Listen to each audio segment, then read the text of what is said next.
apa namanya, seumur hidup gitu maksudnya.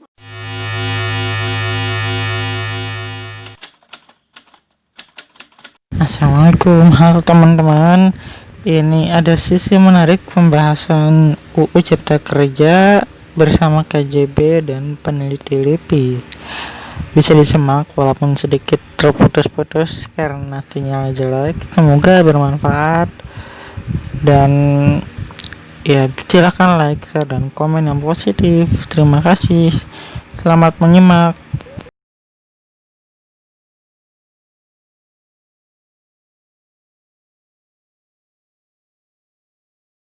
Sebelum PHK kan biasanya ada peringatan.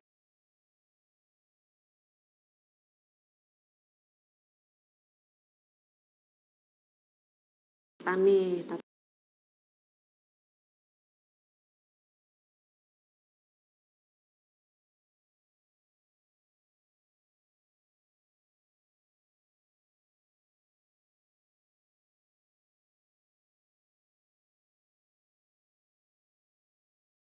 13 gitu kan. Nah, sekarang kalau kita cermati misalnya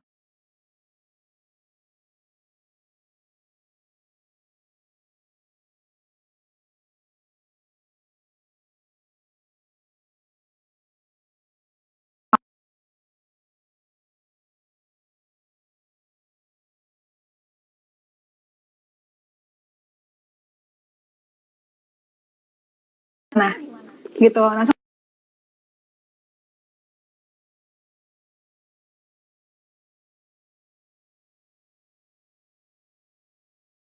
sementara kalau kita lihat apa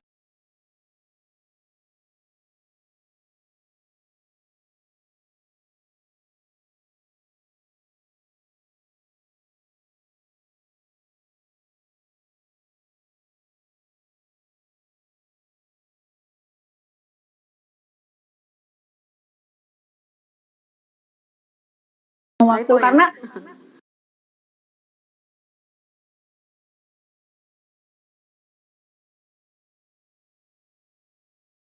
aduh jelek banget sebagai gimana ya gitu, kayak sedih sih aku ngelihatnya. Kayak maksud aku kalaupun mau jadi neolib gitu, ya jadilah neolib yang pintar gitu. Mau jadi kapitalis, jadilah kapitalis yang pintar. Itu enggak juga gitu. Jadi ngeselin juga sih sebenarnya baca naskah akademiknya itu gitu. Aduh. Oke, ini jadi curhat. Boleh sekalian curhat di sini. Iya. Bila nanya nih, Bila Salsabila, kita boleh Kak boleh ya dijelaskan soal sistem kontrak kerja di Undang-Undang Omnibus Law. Tadi sempat sedikit dibahas, mungkin bisa lebih lanjut dijelasin lagi. Kalau di sistem kerja yang di Undang-Undang Cipta Kerja Omnibus Law ini ada beberapa ya. Cipta Kerja ini outsourcing kan di mana-mana gitu. Nah, tapi kalau di Cipta Kerja nggak diatur kayak gitu ya, kita bisa bayangkan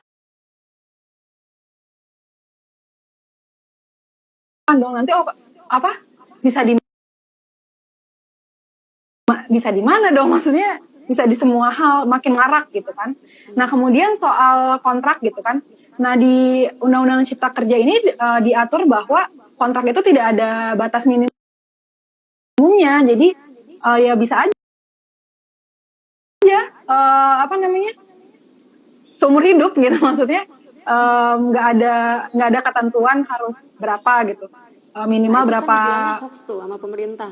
Padahal kalau kita dijitin lagi, ya. Iya, mereka pasti nggak mengakui itu gitu. Karena sekarang nih gini nih, kita berpedoman pada yang mana nih Kak? Ada yang nanya nih, 1028 apa 905 gitu kan halaman gitu. Kalau aku sih dari tadi ngomongin berpedoman pada yang 905 halaman ya, yang tanggal 5 Oktober gitu. Jadi kalau di draft itu memang kalau kita baca pasal itu, aku sih nggak hafal ya pasal berapa ya, tapi teman-teman bisa cek gitu. Ya ingat tadi misalnya pasal yang struktur skala upah pasal 92 kalau nggak salah. Kemudian pasal yang soal kerja berdasarkan satuan waktu tetap itu nggak dihapus, mereka bilangnya gitu kan ya, tentu aja emang nggak dihapus gitu. Tapi mereka melanggengkan kontrak seumur hidup di dalam RUU Cipta Kerja ini gitu. Jadi itu yang masalah. Kemudian juga pengurangan pesangon itu juga ada kan di dalam RUU Cipta Kerja ini gitu. Kita ini sekarang posisinya sebenarnya kayak di gaslighting gitu loh, kayak di gaslighting sama pemerintah gitu. Kita udah baca, kemudian kita jadi bertanya-tanya sendiri, ini draft yang terakhir bukannya gitu. Padahal ya itu yang kita dapatkan, ya udah kita berpedoman sama yang itu kan gitu. Dan ini sebenarnya untuk menceritakan kayak yang mana sih yang benar atau yang enggak gitu. Tapi terlepas dari itu, yang penting tuh jiwanya sih kalau menurut aku gitu. Karena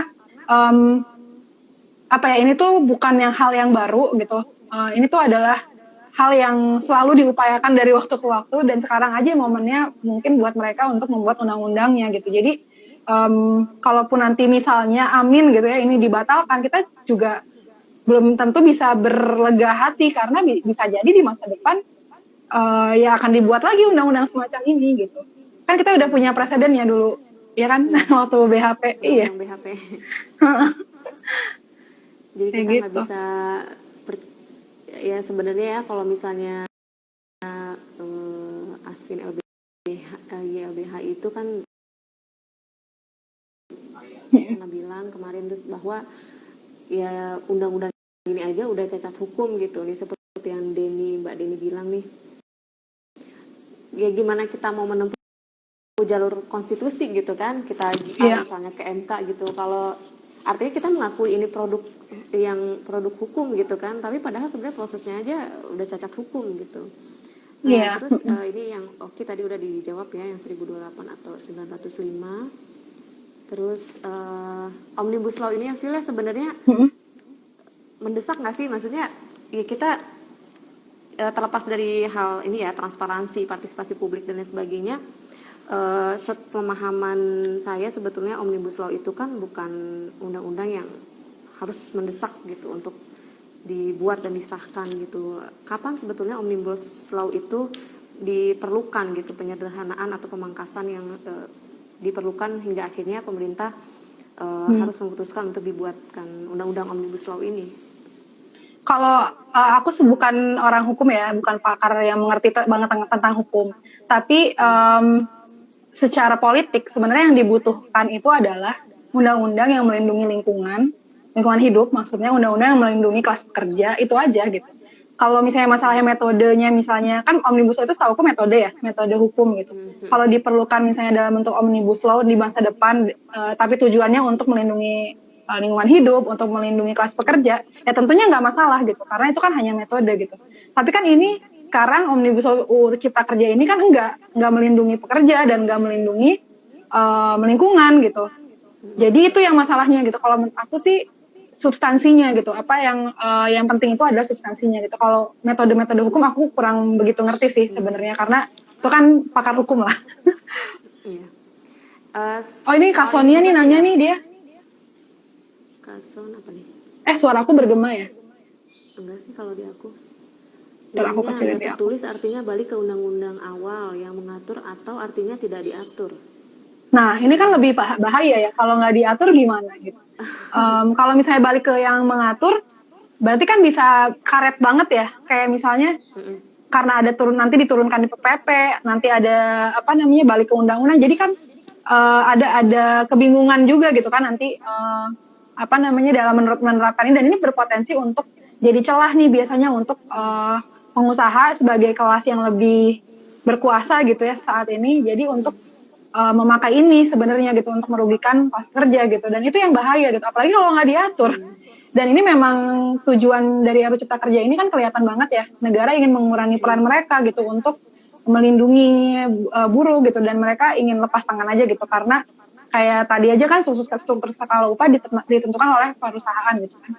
Artinya mereka lepas tangan gitu, kalau ada konflik antara buruh dan pengusaha ya atur aja sendiri gitu. PHK aja ditentukan oleh kesepakatan buruh dan pengusaha loh di RUU Cipta Kerja ini, kan gila ya maksudnya. Jadi emang ini undang-undang yang sangat neolib, yang sangat kapitalis, dan ya hukum itu menurutku adalah hanya instrumennya aja untuk melancarkan agenda politik mereka gitu.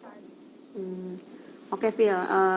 Kemarin tuh sempat ada berita nih, berapa hari lalu ya? 2 hari atau 3 hari lalu, bahwa ada 35 global investor Oh yang iya. justru sebetulnya khawatir gitu kan dengan adanya undang-undang Omnibus Law Cipta Kerja, karena nantinya akan berdampak ke ekologi gitu kan, ke lingkungan. Mungkin ini